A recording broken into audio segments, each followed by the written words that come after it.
myself, David, but I assume you have a virtual background there. Yes, You're, I'm not you're in not. Hamburg. Yeah. Okay, okay. I'll try and mute myself. Okay, we'll start. Yeah. You ready? Yeah. Okay. Good evening, everyone, and welcome to our meeting tonight. I'm Liz James, a committee member of the Australian Jewish Historical Society. Apologies. Well, I had Gavin Silbert, but he's here. Philip Mayers and Danny Shavitsky. Our guest speaker tonight is Katy Barnett, who's sent me a very interesting bio, so I'd like to read it. I have 8 to 9 convict ancestors on my dad's side.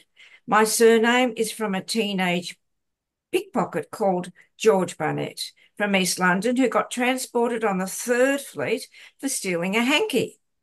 On my mum's side, the first convict ancestor to be transported are 2 convicts called Betsy Rowley and Simeon Lord, and they will get a mention tonight. I can't wait. I have a very mixed ethnic background: Scottish, Irish, English, Welsh, Cornish, French, Norse, Jewish, Aboriginal, possibly even Native American, among other things. When we lived in England from 1991 to 1994, people kept asking us where we came from. We did not know, so Mum decided to look when we got back to Australia. We knew nothing of the Aboriginal ancestry on Dad's side, or the presence of so many convicts on both sides. It seems that these things were deliberately concealed. My mother has made some really interesting discoveries. I'm a professor of law at Melbourne University, specialising in remedies law, private law, trust law, contract law, restitution, animal law, legal history, and comparative law, among other things. I hold undergraduate degrees in arts, majoring in English, literature, history, and medieval studies, and in law with honours, as well as a PhD in law.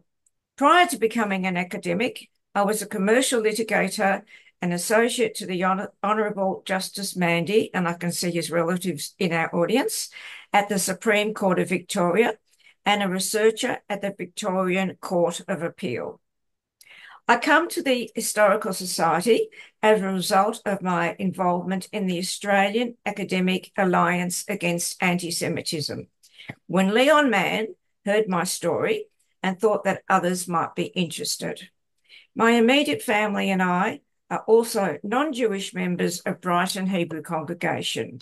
My intention is to give everyone a glimmer of hope in these dark times. Thank you, Katy. Looking forward to hear your enlightening talk. Oh, thank you so much for that lovely introduction, Liz. That's fantastic. So I'm going to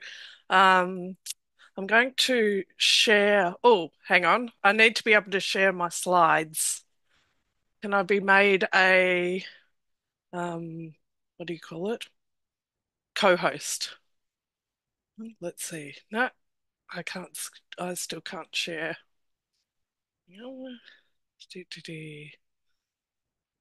David, do you want to try and share my slides? Just in case. Because there's some nice pictures and things. I can't currently share.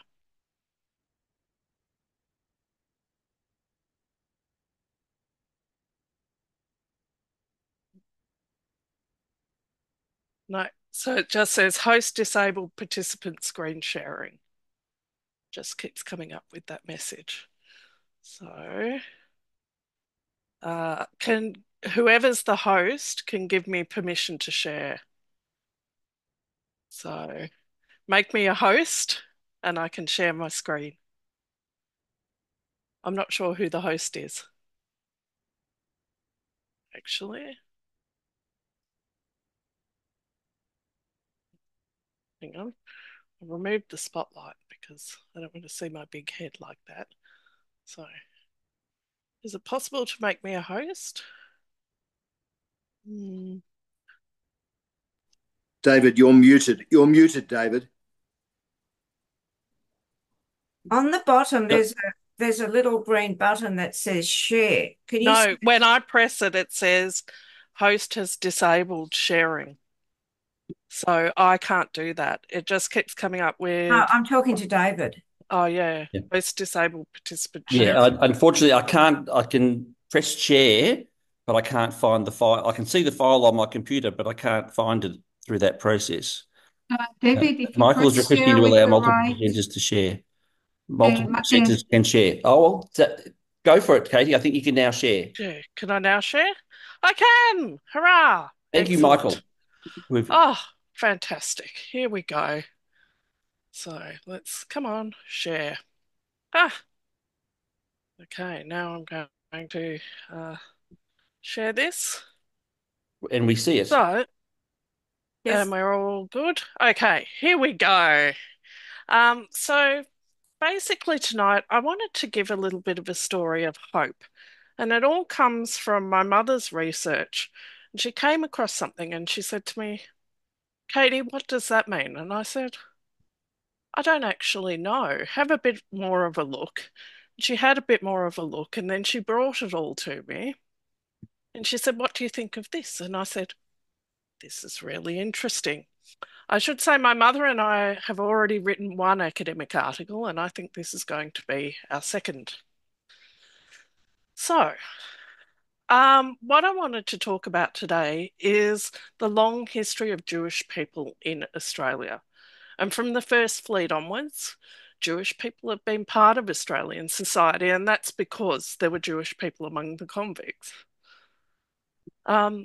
The current rhetoric we're hearing in many commentaries ignores the history of Jewish people in Australia and the history of really supportive relationships between Jewish and non-Jewish people. So this all started when my mother, Lynn Barnett, discovered that the brother of one of our non-Jewish ancestors participated in fundraising for the distressed Jews of Palestine. And so I said to Mum, find out more. And this discovery led us into a fascinating and moving journey into the relationship between Jewish and non-Jewish settlers and Indigenous people in the 1850s. And it makes me sad to see that divisive rhetoric is coming out now because this is a story of hope. So the journey starts in 1792 on the Fourth Fleet when two officers of the New South Wales Corps arrived in Sydney. And when the officers got off the ship, they were allowed to choose their convicts. One of them, Major George Johnson, chose Esther Abrahams, a Jewish convict with her infant daughter, Rosanna, who'd been born in Newgate Prison. The other New South Wales Corps officer, Captain Thomas Rowley, chose two convicts called Elizabeth Betsy Selwyn and Simeon Lord. And interestingly, all three of them had been convicted for theft of material and haberdashery and cotton and things. So that was obviously the order of the day. Now, the Rowleys and the Johnsons were neighbours. What this actually is, though, is a story of their children and grandchildren and the ways in which they work together to help Jewish people in Australia. So, here we have Esther Johnson, and she had Rosanna Abrahams, who married a guy called Isaac Nichols. They had three children called Isaac, George, and Charles. And George Robert was more commonly known as Bob. He will feature quite heavily in this story. Esther and George went on to marry, and they had many, many children. Apparently, it was a bit of a scandal that they married, but he insisted on it. So it seems to have been supportive relationship. Meanwhile, we've got Thomas Rowley, and he chooses Betsy and Simeon. He's 42, Betsy is 18, Simeon is 19. They're both thieves. in censuses, Betsy is listed as Thomas's housekeeper, but within a year of arriving in Sydney, she's had the first child. So you can kind of see what's going on here. Isabella, Thomas, John, Mary. Anyway, so Mum made us do the ancestry DNA test, and I'd done A-level biology, and she said to me, "What's the chances of us being related to Thomas Rowley if we've been matched to 9 descendants of Simeon Lord?" So all I have to say is that although Simeon Lord moved out and then became an entrepreneur and extremely rich, he was obviously still visiting the Rowley household, because I'm actually not related to Thomas Rowley at all. I'm related to Simeon Lord. So, scandal. 200-year-old scandal. But the child we want to focus on here is John Rowley. I have to say, I have a bit of a suspicion about John too, because the thing about Simeon was he was a convict. He taught himself how to read, then he taught himself how to be a lawyer, and he single-handedly doubled the amount of litigation in early colonial Australia. But he was a very strange mix of compassionate, ruthless, and somewhat amoral. And when we get to John, we'll see that he also has this same interesting mixture. So I really do wonder, was Eliza the only child of Simeon, or was this one another one? So anyway, my mum drew a map because she thought you would want to see. The Rowleys lived in this green area here, and the Johnsons lived in this orange area here. And that was Annandale Farm, and that was the Rowley farm there. So they were really, really, really next door neighbours, and presumably they all kind of grew up together, which I think plays into what happens later. Okay, so Thomas Rowley dies in 1806. George Johnson is the executor of his will, but he doesn't do a very good job of executing the will. Why not? He's too busy leading Australia's only military coup. That's why. This is, and if we go back to this thing, so that's the Rowleys here, that's the Johnsons, and there's William Blythe's holding there. So that must have been lovely, because that's Bligh being pulled out from under the bed, and they end up making him sit out in the harbour on a ship. So that must have been somewhat awkward, given that they were all neighbours. But yes, so Johnson was an executor of Rowley's will, but he doesn't actually do much about it. Instead, they lead the Rum Rebellion and oust William Bligh from office.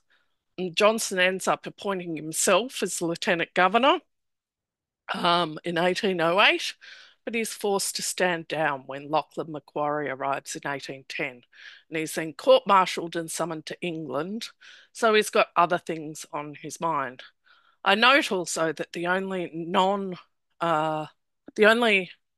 non-free man, the only ex-convict to sign the initial petition calling for Bligh's removal was one S. Lord, Simeon Lord. He later loaned his copy of Blackstone's Laws of England to William Bligh. Apparently, Bligh wanted to check whether the coup was legal or not. No one had a copy of the up-to-date Blackstone's Law of England except Simeon. And he said, "I'm happy to lend it to you," which I think is just hilarious. Apparently sent it across on a boat. Lord, as I say, single-handedly doubled the litigation in early colonial Sydney. He mainly did this to hold off debtors. If there's a theme of early colonial Sydney, it is everyone is insolvent all the time, even the judges. So, meanwhile, the poor old Rowleys, after Thomas Rowley died, were in dire financial trouble. Thomas Rowley had only bequeathed them debts, And so Betsy goes to Governor Macquarie, and Macquarie appoints a man named Thomas More as the executor. And More sells off Rowley's land to a guy called Alexander Riley. Okay. And that's where we kind of get into the story of Bob Nichols and John Rowley, who were good friends. And I think it really arose from this dispute over the land. Bob Nichols was born in Sydney. He was Rosanna Abraham's son, and therefore Esther Johnson's grandson, and that's significant. He was educated in England, but he was the first native-born solicitor admitted to practice. He was a member of Parliament. Isaac Nichols, his father, was not Jewish, but I think he still retained a connection with the Jewish community for reasons that I'm going to explain. Meanwhile, we've got John Rowley. This rather excellent picture comes from a magazine about the most trustworthy and charming rate collector, except he wasn't really trustworthy. He may have been charming, but he's 12 years older than Bob Nichols. He just does all kinds of crazy things. He starts out farming, but he gets bored of that. He takes over several pubs. He's declared insolvent for the first time in 1828, insolvent again in 1842. He becomes a rate collector for Sydney City Council when they did this lovely etching, but he's sacked in 1849 because he stole the rates. So he escaped conviction because his son George paid back the money and defended him. And then he's insolvent again in 1859, after which he moves to country New South Wales to man toll booths. So they're the main characters of this, well, not characters, the main people of this tale. Bob Nichols and John Rowley. So part of the reason that the Rowleys needed a lawyer was that they engaged in extensive litigation to get back the land which Captain Thomas Rowley had originally owned. He owned a significant area of Burwood, and it's now what is Burwood Park in Burwood in Sydney. And 20 years after it had been transferred to this guy, Alexander Riley, they said, actually, we want the land back. In legal terms, this is called rescission. Usually you can't do that. And certainly not 20 years afterwards. But moreover, Riley was what you call a bona fide purchaser for value without notice. So, however, the New South Wales Supreme Court decides that there wasn't actually the law hadn't been properly set up at that time, and the sale could be rescinded even after 20 years. This caused extreme concern because then basically everyone was like, can all of our sales of land be undone and we have to give it back after this? So what follows is 10 years of litigation. The Rowley children were a bit cheeky. They sue Riley for rent. And then Riley's estate sues Thomas More. Thomas More goes to the government and says, hey guys, I was just doing what I was asked to do. I sold it off because this guy's estate was insolvent. Why am I being sued now? And it becomes this massive political issue. In October 1840, the New South Wales legislature agreed to compensate More, but they said this must never happen again. And in parliamentary debate, an MP called Alexandra Berry, who is, his name goes to the town of Berry in the south coast of New South Wales, he said a monument should be set up to honour More, and on the other side should be frozen vipers with human faces to represent the venomous breed of Rowleys. John Rowley wasn't very happy about this, and he decides to sue for libel.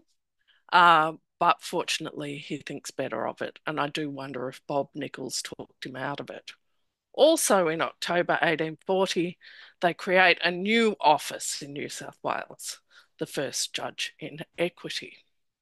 So what I hope the sense you're getting is they're constantly in massive legal issues. This is why they need a solicitor. This is why they need help. And this was actually the lovely house that Alexander Riley built on the Burwood estate. He called it Burwood Villa. After the sale was reversed, that then became owned by John Rowley, who it's the last thing he ends up giving up when he's made insolvent. So there we go. So they have, the more Mum researched it, the more she found is that these two guys had a friendship. Bob Nichols was usually the Rowley family's solicitor, but they also seem to have worked together on a whole heap of charities. And there's a newspaper account of them getting drunk together at a local council dinner. So it's actually pretty funny. John Rowley sets up the first school in Burwood for working class children, and he seems to have obtained assistance from Bob Nichols and a person called M.M. Cohen. Maybe someone else can tell me who that is exactly. And they're also heavily involved, Bob Nichols, Isaac Nichols, and John Rowley are also heavily involved in a charity for the local Indigenous populations. And I think this actually probably comes from John in 1918. He did a lot of the early exploration, and he accompanied the explorer Charles Throsby on a mission to lands west of the Blue Mountains. And he recorded the language of the people of the Georges River, which is still used to this very day in reconstructions of the Gamilaroi language. So that's really interesting. But they were obviously very cognizant of Indigenous people and wanting to help them, wanting to raise money for them for food, for supplies, and things like that. Sorry, Katie, that is clearly 1818. Yeah, sorry, 1818. Yeah. Oops. Yes, 1818. Thank you. So Bob Nichols and John Rowley also seem to have had an interest in treating Jewish Australians fairly, as did William Charles Wentworth, and he's also the Rowley's barrister in the Burwood ejectment case. So they're all kind of linked together. How do we know this? Well, the first thing is that Bob Nichols advances a bill in Parliament. Remember, he's an MP. And apparently, a stipend was paid to Christian ministers. Bob Nichols thought very, very strongly that if Christian ministers were being paid money, Jewish ministers should also be paid money. Charles Wentworth had already tried to get money for Jewish religious people unsuccessfully, but Nichols tried again. And I had a look at some of the newspaper reports, and it's really interesting. The attitude was actually it's not the state's job at all to be supporting religion, but if the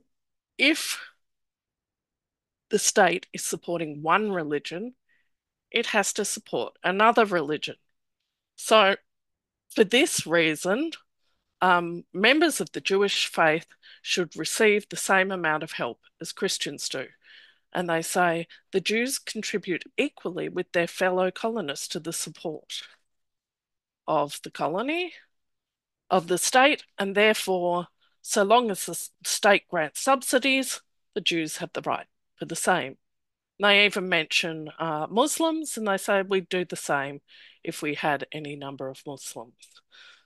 The reporter wasn't prepared to go too far, though. He says, once we're supporting pagodas and heathens, I think that's when we stop it. So, there was a limit to their accepting this, but it's actually quite remarkable. So the motion is actually passed with a 2/3 majority in Parliament. But Governor Fitzroy doesn't want to annoy the Colonial Office. They've already been annoyed in England. So they've already been annoyed by requests to help the Jews before. But Nichols said, I'm not giving up. And repeatedly, he kept writing to the colonial officers. And eventually in 1855, Jewish religious ministers were given a stipend. And Sir Henry Parkes ended up abolishing it for all religions. But I think that's really interesting because I think it shows that Nichols still has, like, his grandmother's Jewish. And also, think of that map. You know, they all lived close together. They all kind of regarded themselves as part of the one community. So, as further evidence of this is what really started us off on this journey. My mum was looking for more information about the Rollies, and she came across this excerpt from the newspaper where it said that John Rollie had donated £1 to a fund for the starving Jews in Palestine. Mind you, he was insolvent at this time, but didn't seem to bother him. John's son George had already donated 10 shillings. This made us wonder who were the starving Jews in Palestine and why were our non-Jewish relatives donating to them? So, it all started after a request by Moses Montefiore for aid to the chief rabbi of the British Empire, Rabbi Nathan Marcus Adler. But that wasn't the end of the story. At first, they just asked for help from Jewish people in the colonies. However, in Sydney, something interesting happens. They have a meeting of just Jewish people seeking to help Jewish people in the Levant, and then they have a meeting of everybody. And so I found all these reports. We've got 1, 2, 3, 4 reports all about this meeting where everybody got together to try and help the Jewish people. And in Sydney on the 18th of September, 1854. And the newspaper reports that although only 200 people turned up at first, the attendees subsequently increased to about 1,000, and only half of them were Jewish. So that's what's kind of beautiful about this. Half of the people here are not Jewish, but they're wanting to help Jewish people. Now, let's look at who is running this meeting, because I find that really interesting too. We have Sir Henry Parkes, the father of Federation. We have Mr. Arthur Holroyd, a doctor, lawyer, and MP. We've got the Venerable Archdeacon John McEnroe, an Irish Catholic priest. We've got Mr. Henry Gordon Douglas, another doctor, an MP. Mr. Gilbert Wright, a solicitor, and the Reverend Dr. John Dunmore Lang, a Scots Presbyterian minister, an MP. So what we have here is a huge cross-section of people of various Christian denominations and various kind of roles in society, and some of them really, really powerful people. But what I suppose I wanted to talk about tonight is, and I'll try not to cry when I talk about it, but I want to talk about what they said because it's beautiful. So Charles Nicholson, he's the head of the Parliament. He says it's a peculiar pleasure to be called to preside on occasion to donate to the Jewish community. And I've highlighted this quote here. For more than 2,000 years, it had been a ruling passion with great numbers of the Jewish faith to visit the land of their fathers. And whether that people were oppressed by the Assyrians, the Romans, or the Saracens, every age witnesses them flocking towards Palestine, that land of promise, that land endeared to them by the holiest and loftiest associations and endearments. And he goes on to say that he really appreciated Jewish sincerity in their religious convictions. Now, Henry Parkes is also quite wonderful. He said, he started off his speech with, the Jewish residents of Sydney shared largely and justly in the respect of their fellow citizens, and a time like the present alone could bring out the warmth and extent of that feeling of respect. Why was there such respect? He talks about the ability and energy of the Jewish people, the ways in which they advance the useful arts of civilized life, their religious zeal, unostentatious charity, and unbending social virtues. And all of these excellent qualities distinguish the Jews of this community. And then he talks about later how much he admires the fact that although the Jews are oppressed, by their skill in industry and commerce, their literary treasures, and their high devotional feeling, they endured the wretchedness of exile with a fortitude and steadfast attachment to the land of their forefathers, which no other people could have exhibited. So that's actually like, you might not have expected that at this time from a non-Jewish person, but there is this immense respect. Then we have Arthur Holroyd. He seems to have been a little bit eccentric. In some of the newspaper reports, they said he wouldn't mind he had a thing for mosque minarets, and he wouldn't have minded having some mosques in the city because he thought that they would be very attractive. Anyway, unusual person.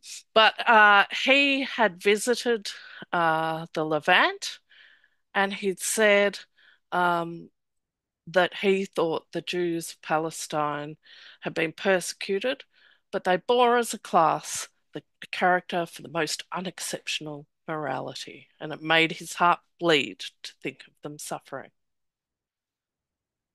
Now, I do find John McEnroe, the Archdeacon, very interesting too, because of course, historically, between Catholics and Jews, there haven't always been good relations.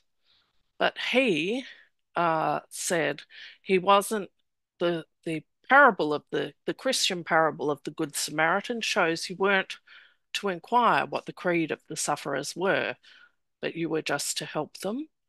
And he could bear ample testimony to the generous and liberal manner in which the Jews of Sydney contributed to every charitable purpose.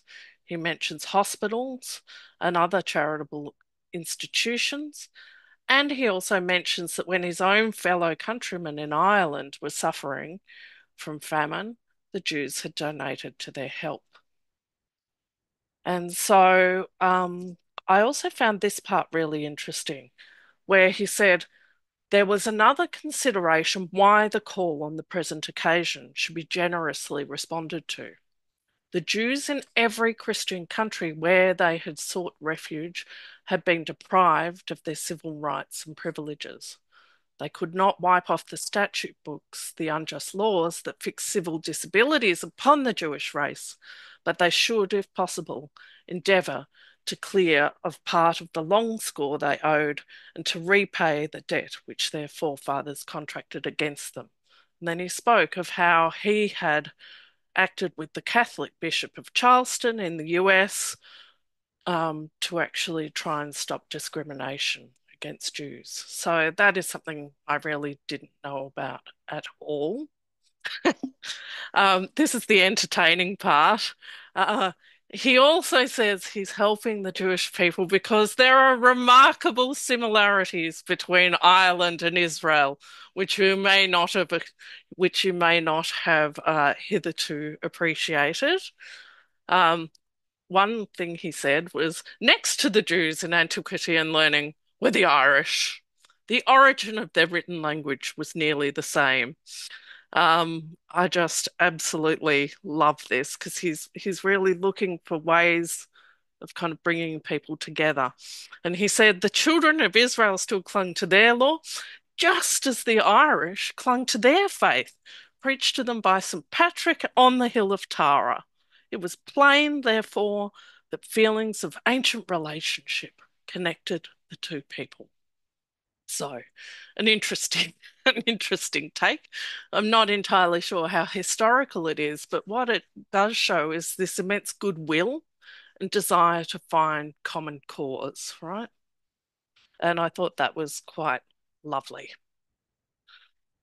Henry Douglas says the Jews are a people who, when they're appealed to for any charitable purpose, came forward as readily and liberally as any people in the world. and that they were a people who'd suffered, but they possessed all the attributes necessary to make a nation prosperous and happy. So basically what he's saying is, I really value Jewish people. Gilbert Wright says that money should be given because Judea had been the cradle of all that had most ameliorated the condition of mankind. And why were the Jews in the Middle East at this time starving? It's because of the Crimean War. And apparently the Jews in Russia had been supporting the Jews in the Middle East, but after the Crimean War broke out, they could no longer go through the Ottoman Empire to support them. So this is why Gilbert Wright thinks that they should be helped. John Dunmore Lang, he says, well, the founder of Christianity is a Jew, therefore we should help Jewish people. And there would be no Christianity if there wasn't Jews, and therefore we should alleviate suffering. And I just found this such a marvelous contrast to the current rhetoric. What do I see as the themes?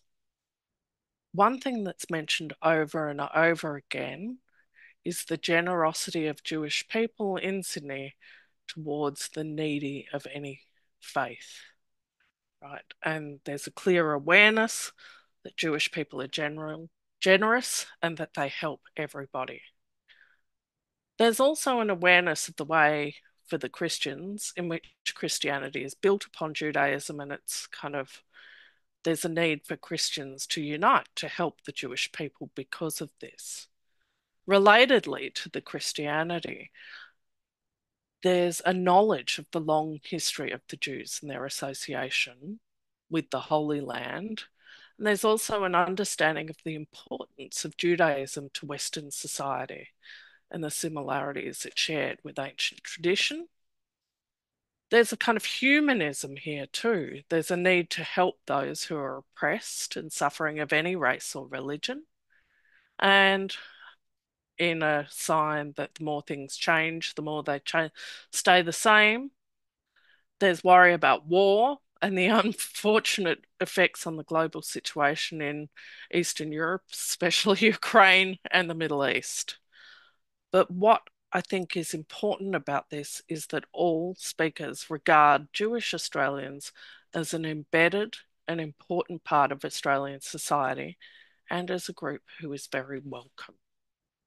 So, and I feel that that is something that needs to be revived. So there were also other successful appeals in the country. We've got Goulburn, Hunter Valley, Melbourne and Adelaide. Moses Montefiore is totally taken aback and delighted. He was apparently in his sick bed, but when he heard of what the people of Sydney had donated, he leapt out of his sick bed. Then he writes letters of thanks. But this wasn't the only kind of convivial atmosphere. So the welcoming mood continued. For the anniversary of the opening of the Sydney Synagogue, the synagogue in York Street, it was reported that they had a dinner. They toasted the health of Queen Victoria, Prince Albert, the royal family, and the Governor-General. And Mr. Samuel Cohen proposes a toast to our Christian brethren. And in congratulating religionists of all denominations upon the friendly and united feeling exhibited on all public occasions. Strangely enough, the guest of honour was not Jewish at all. He was an Irish-born cabinet maker named Andrew Lenihan. And he says that he firmly believed that all earnest religionists were engaged in one common cause, and that to be right-minded and perform the sacred duties taught by every creed were the points to be regarded in worldly intercourse. And so I do think it's interesting because I think both the Irish speakers, McEnroe and Lenihan here, they refer to clannishness And I think because they come from Ireland, where there are huge religious divisions, I've got the orange and the green in my background too, they're really concerned to break down divides on the basis of they want to break down sectarianism, they want to break down religious divides, they want to engage in a good way with people. And the article in the paper ends, the conviviality of the party was kept up to a late hour, which I read as they all had a lot to drink. But see, here we have the York Street Synagogue. It was apparently made in an Egyptian style, but it ends up being moved because it was split among the congregation. It's very much apart. And here are some of the chairs that Andrew Lenihan made. I do wonder if he made some things for the York Street Synagogue as well. But apparently he was a very skilled woodworker and he made a lot of things for Government House. So, what do I want to conclude? Jewish people and non-Jewish people seem to have had more harmonious relationships in the 1850s in Sydney than they did in England at the same time. And I wonder if the experience of being strangers in a strange land led to this. I also wonder, looking at my own family history, so John Rowley was next door neighbours with Esther Johnson and presumably played with her children, got to know that family well. There was an understanding that, you know, everyone was human together, a kind of, acceptance of different backgrounds, probably as a result of the way in which he'd been brought up next door to a family with Jewish beliefs, or at least one person with Jewish beliefs. And certainly Bob Nichols seems to have been influenced by this too. But there also seems to have been a spirit of kind of hope and wanting to reach out to people of different backgrounds or faiths. We hear a lot about the bad side of that time of colonial Sydney, but I think it's kind of nice that the Nichols and John Rowley are reaching out to Aboriginal people, trying to learn their language, trying to interact, trying to bring everyone into Australian society. And basically, I wanted to give this talk because I found it really heartening to be reminded that Jewish people have been a valued part of Australian society from the beginning of colonisation, and that important figures of different faiths were willing to stand up and say this publicly. What do I think? What do I think has changed, right?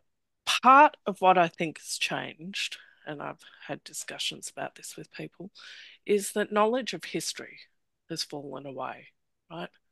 A lot of people don't know about the history of the Jews or their contribution to modern society.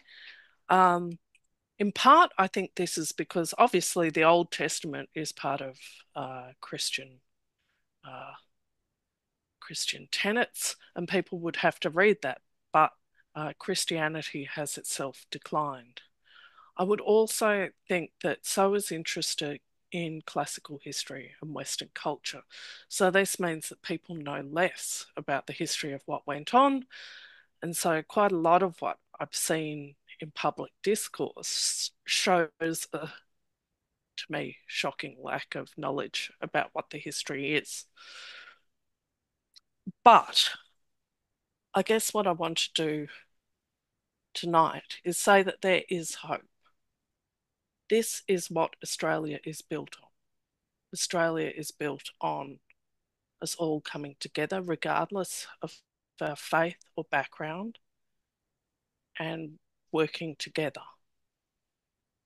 Perhaps we can work together as Australians to remind ourselves of the past and to remind ourselves of the supportive relationships that people of different faiths had in the past. And Mum and my research is a small part of this. So that's it. Now, yep. I wonder, David, I assume you're chairing it and Liz is going to do a vote of thanks. I want to thank you, Katy, for a fabulously researched talk. Would you be up to providing it or letting our journal reproduce it in the form of an article? Because it's... yes. No, I'll write it up.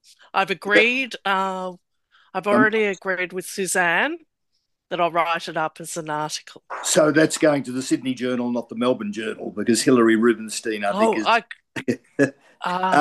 Whoops. But yeah, no. Look, we're not in great conflict, and I'm sure the two of them can sort it out. But as long as it goes somewhere, I suppose is the important thing. And we would love to. The June Journal comes out of Sydney. The December Journal comes out of Melbourne. They're both reputable journals of high, very high standard. So would be the December one that I would be contributing to. Well, look, I don't know if you've reached an agreement with Suzanne. I'm not going to tread on Suzanne's toes either. But let's, as long as it goes somewhere. A little bit of what you've covered, I covered in an article that went into the April edition of Quadrant. One of the descendants of Esther Abrahams and George Johnson was Admiral Sir David Martin, a former governor of New South Wales. I did an article that, as I say, that went into the April edition of Quadrant that traces some of this with dipping my toe in the water, and I've done another one on anti-Semitism that I hope will go in the next edition of Quadrant in relation to some of the current practices. But look, I want to thank you on a fabulously produced article. We are the Australian Jewish Historical Society, and the early Australian Jewish history is fabulous. I, like you, have some convict relations, and I, like you, have some Indigenous relations. So those who've been here, you're quite right. People don't understand history. They don't understand that the Jews didn't arrive here until after the Second World War, and that there was a very big, and they don't understand that there are 300,000 Australians who are not Jewish who have a Jewish forebear. So that's all highly significant. But look, I'll let Liz proceed with the thanks. I don't want to take it away from her, but there was a fabulous article, and I just wanted to make sure that we could get it as a contribution one way or the other. One way or the other. I'll sort out what the logistics are. But please do send me your Quadrant article, because I will do that when I get back when I get back to Melbourne. Yes. Yeah. But thank you. I've just got I'm going to ask for questions, but my question is, Isaac Nichols, you mentioned his mother was Jewish. No, Esther Abrahams, Esther Johnson, was Jewish, and she regarded herself as Jewish. And then her oldest child, Rosanna.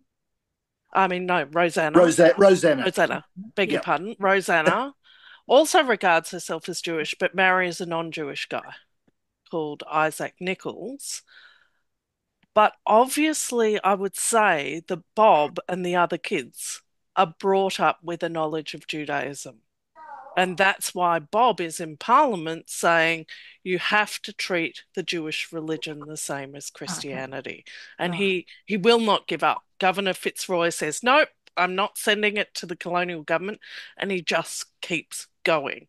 And I would say that is because he is partly Jewish.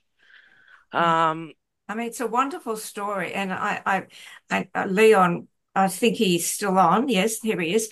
In 1910 in Broken Hill, in a remote synagogue in Broken Hill, in the middle of Australia, people are donating to Israel as a Palestine. But this was like even earlier and non-Jewish people supported non-Jewish too. people. And also speaking out publicly in a way that I don't think was happening. So the reason Governor Fitzroy was not sending the stuff to the colonial office was not because he had a problem with Jews. He'd already sent it to them previously. The reason he wasn't sending it to them was because the English were like, no, you Australians need to stop trying to do this. Yeah, and interesting. And Nichols was like, no, I'm keeping on going. Yeah. So it's yeah. So my theory is that these guys are all kind of, I mean, I hope you got a bit of a sense of how they're all interlinked. Mhm. And so Wentworth is Simeon Lord's best man when he gets married, Mhm. not to my ancestor, but he's also pro-Jewish. And then we've got Rowley, we've got I wonder if they got were Nichols. Freemasons or if they had that connection between following the Bible and being Freemasons. I It's think possible. if I don't know, but Yeah.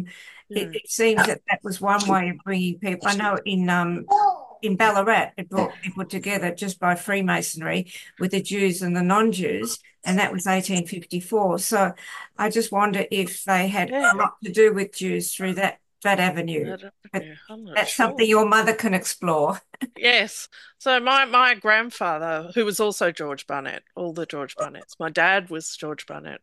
My grandfather was George Barnett. He was a Freemason, even though he was, yeah, some kind of weird. Because in those days, the way the Jewish people could intermingle with non-Jews was that way. So, Yeah. believing in the God and the And that was enough, right? well, that Yeah, that brought them together. And I'm just wondering if that helped the Jews or anyway, Leon's got his possible. hand up, so Yeah, maybe. yeah. My father in Broken Hill in the 1930s was a Freemason. He belonged to, but I think a hypothesis, Katie, is that all this relates to the pioneering societies, communities, which are small, and therefore there's a lot of interdependence and codependence. Mm, People know one another, and as they get to know one another, they become involved and they develop respect. Going back to Broken Hill again, yeah, there were major contributions given to the establishment of that synagogue in 1910 from Christian streams of Christian faith, and yeah. they were there at the opening. So, So, well, I think this is even people living next door to each other, yeah, learning that there's nothing to fear, yeah. having respect for each other's traditions. and Just, and being, of course, benign, yeah, I think for their part, Jewish members of the community realised they were living in a society where they had to be good citizens. They contributed, and I suspect that's true whether you're looking at early Sydney or early Melbourne, Broken Hill, Ballarat, etc. yeah. So everyone's working together, and then having people who are partly Jewish, I think also contributes because I'm sure, like with my father's family, so Barnett, I think is originally a Jewish name, but dad and his dad are not technically Jewish, but they suffered anti-Semitism. Like, Well, we're not even actually technically Jewish. but that would be Like, actually a Hebrew name, Barnett, like yeah, Bar exactly. Giel. So Barnessa was probably son of a miracle or something. Barnett something. became Barnett. So, well, the pickpockets' parents were called George and Esther Barnett, but I don't know anything else about them So because they died when he was 6. That's why he was a pickpocket, poor wee lad. and have you Katie, there was much anti-Semitism, even if you're just Jewish descended. The Melbourne Club refused to accept for many years people who were grandchildren. The Myers were all refused membership of the Melbourne Club at one stage. The grandchildren now are all members, but it was enough to have a Jewish forebear, and the Yeah. people hid their Jewish ancestry and they hid their convict ancestry until almost this century. It was not fashionable, even in the 60s, to admit to Jewish forebears or to admit to convict forebears. Except if you're a Barnett, because we were Sephardic Jewish rather than saying that we can rather than saying that we were Aboriginal. Because I have can I have your email address just while you're yeah, at? okay, I'll send it to you, Gavin. Oh, okay. Thanks, yeah. Liz. That's fine. So Marcel and Eva have a question. Yeah. Eva, Katie, I was very heartened by your optimism, and I was interested in your view that the difference between the colonial empathy to the Jewish community and the lack thereof in our society is that our current generation lacks any kind of education about the history and historicity per se. But I mean, my question is that then how do you explain that before the Second World War, between the two wars, Germany was the most educated society on earth. They knew their history back, forth, classics, modern, and future history. But, anti-Semitism was rampant. So, Absolutely. So just knowing the history is not enough. You have to so have a my mutual question respect. really is, how can you have so much faith in the power of the knowledge of history and historicity and acknowledging it today?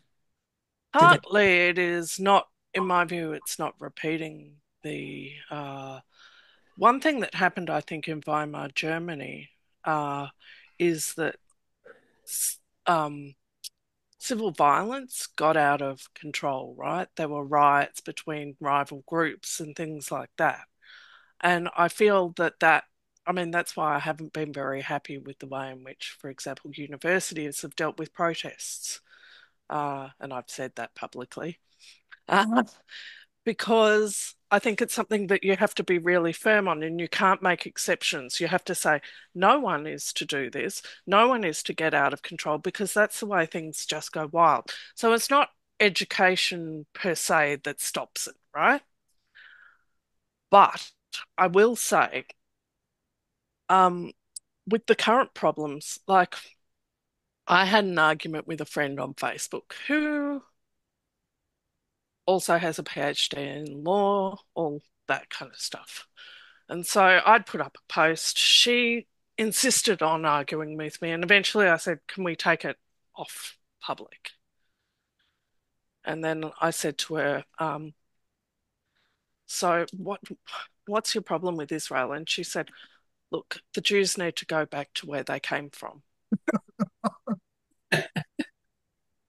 And I said, right, where do you think they come from? And she said, Europe. And I said, right. Firstly, have you ever heard of Mizrahi Jews? Right. And she hadn't heard, like, she had no idea. I said, did you know all the Arab countries expelled their Jews? She had no idea. I said, do you know about the Babylonian exile? Do you know about the Romans? She's like, oh. So part of the problem at the moment, I do feel, is lack of education. Certainly, Germany is different. And I do think there are parallels, and I do think we have to be careful. But part of the problem now is people don't even know basic stuff. People make stupid comments like that. I have to say, I was very gentle. I wasn't rude. I just kind of said, I have 5 points for your consideration, right? And I set them out. And since then, I've seen far less nonsense uh, on Facebook, is all I can say. Um, so I imagine she's still pro-Palestine, but I haven't seen any pro-Hamas stuff, for example, anymore. So I do feel that part of the problem right now is a lack of knowledge. People who are in the activist class are saying things which are just fundamentally untrue and which don't look at the bigger picture. They can take whatever view that they want, right? But to characterize this as a colonialist dispute seems to me, and I've said this publicly too, it seems to me to fundamentally misconceive what is going on here, to put this as, white European Jews against the indigenous Palestinians. I'm like, do you have, I mean, I was a medievalist. Do you have any idea of the waves of people who've gone through that land? And like, if you're looking at claims to indigeneity, how far back do you go? And this woman couldn't answer me, but do think part of the problem at the moment is a lack of historical knowledge, a lack of basic knowledge. So, no, it doesn't stop anti-Semitism. I think what stops anti-Semitism, I've looked at, what's his name? Lee Jussum. Lee Jussum has he's a psychologist. He's rather controversial, but he has some really interesting stuff on negative stereotypes. And he's found that the best panacea against negative stereotypes is not to call people out or try and cancel them or whatever. The best panacea against negative stereotypes is to meet people, to have them know that you're human, to have them understand you. And that's certainly something that I am trying to embody, right? So, among other things, so I've been disabled since birth, for example. People don't always have a good view of disabled people either. There's not much I can do about that. All I can do is be the best person I can be. And when people meet me, to be someone who challenges those stereotypes, who doesn't fulfill them, who is a human complex person. So that's I guess that was the interesting stuff I read about. I read from Lee Jussin. So I mean, you've given us such a broad insight into your life and certainly your ancestry. And I think it's just a real shame that our grandkids are not doing history, learning history, and it's something that you just can't pick up overnight. You've got to really go into it, and they don't go to people don't go to church, so they're not going to hear about anything. That's the way it is. Are there any more questions? Yeah. Can I just apologise? I have to go, but it's been fabulous, and thank you very much for the promise of the article. I don't care which journal it goes in, as long as it goes somewhere. It's going somewhere. Look, one other comment I would throw in, just I suppose to be controversial. The Jews in early Australia were seen as victims. They were victims up until the Second World War. I think there's some element of reversal of that in some of the current publicity being thrown around, and I agree with you completely. No one knows any history. I mean, I've just spent 3 weeks in Alsace, going down the Rhine through medieval churches. I've been in every church from Strasbourg down to Basel, so beautiful. I'm quite familiar with. Yes, magnificent. But look, thank you very much. I do have to excuse myself, and really, it's been a fabulous talk. I don't know how David, how many we ended up on, and it's an experiment because we're trying to work out how we're going to go about our future meetings, because it's very hard to get people interested in Australian history. It's hard to get kids to learn Australian history. Then you've got to go one step further and get young people to be interested in Australian Jewish history, and that's even harder. So we're in an embryo, a difficult stage in one sense. Maybe we've had people, I don't know. We can reevaluate this after. We've got 20 people online. Maybe we can reevaluate the way we do our meetings. I must say I do like face-to-face meetings, but this has been fabulous. I wouldn't have got there otherwise, sitting here in Vientiane. So thank you for me, and I'll let Liz do the vote of thanks, and thank you very much indeed. Such a pleasure. Well, I'd like to echo Gavin's words. Thank you. You summed it up very well. It was a very interesting journey that we've taken from learning about your ancestors and learning about the fabulous things that were happening with the people back who migrated so early into the Jewish society, into Australian society. So thank you from all of us, and fabulous. We'd love to hear more if you've got time. And I just want to say to everybody to please join our Facebook group. We have 657 followers. And if you're not on Facebook tonight, join up and we'll have another 20 from our 657. Yes, please join, and we'll send you the details for the journal article. And thanks everybody for tuning in tonight. Well done, and good night. Yeah.